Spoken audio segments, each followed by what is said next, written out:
Turns out Twitter is up 30%, and I could have bought it at, what, 14? Theoretically, you could have bought it at 14. But, I mean, who can gauge the bottom on these things?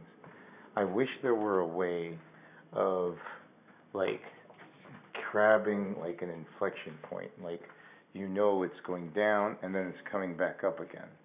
And it's interesting about these stock market things. It's like they're, how do you put it? They're like very arbitrary, but it feels like there are rules. It feels like, if like a stock is down too much, it's time to reinvest and double down on it. But it's like, and my history is like Chicken Little. If I hold a stock and it goes down, I'm like, sell, sell, sell. And that's just been stupid. So, the deeper theory is you buy things that are weak, that you think you believe in. And you know what? I believe in Twitter again. It's just too bad I didn't believe in them at the middle of June or whatever when it was 14. Wow. That would have been so great. I mean, the other thing is like, if ever there's a service that's just gonna be around forever, it's Twitter. Twitter's like Google and Facebook. It's just gonna be around forever. Like, it's one of those things like Netflix. I don't think it's gonna be around forever. I mean, it might, like in some form, but it seems easy enough to compete with them, and I'm done watching streaming movies. I actually want their DVD service back. Are they still running their DVD service?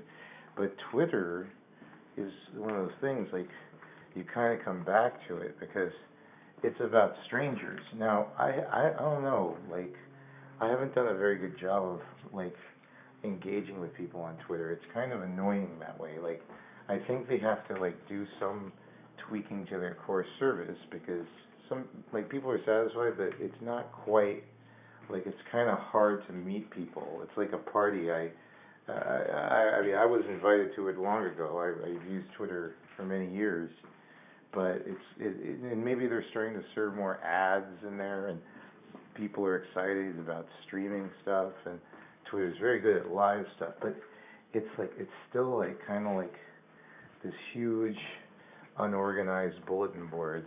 I think it could be, it could be a very powerful medium for expression, though, because it's way more of a public soapbox than Facebook. Facebook is more like you and your fans or you and your friends, whereas Twitter is like, this is how I feel. It's literally, it's a microblogging service. So I think that it's a good stock to own long term. Like, I mean, when we colonize other planets, people will be tweeting from those planets. You know what I mean? So, I mean, I kind of recommend it. But then again, their CEO's a bit lunatic. I mean, he's running two companies. There's kind of some, like, I know a lot of core people left when Jack started, doing all this crazy stuff. But anyway, I hope this works.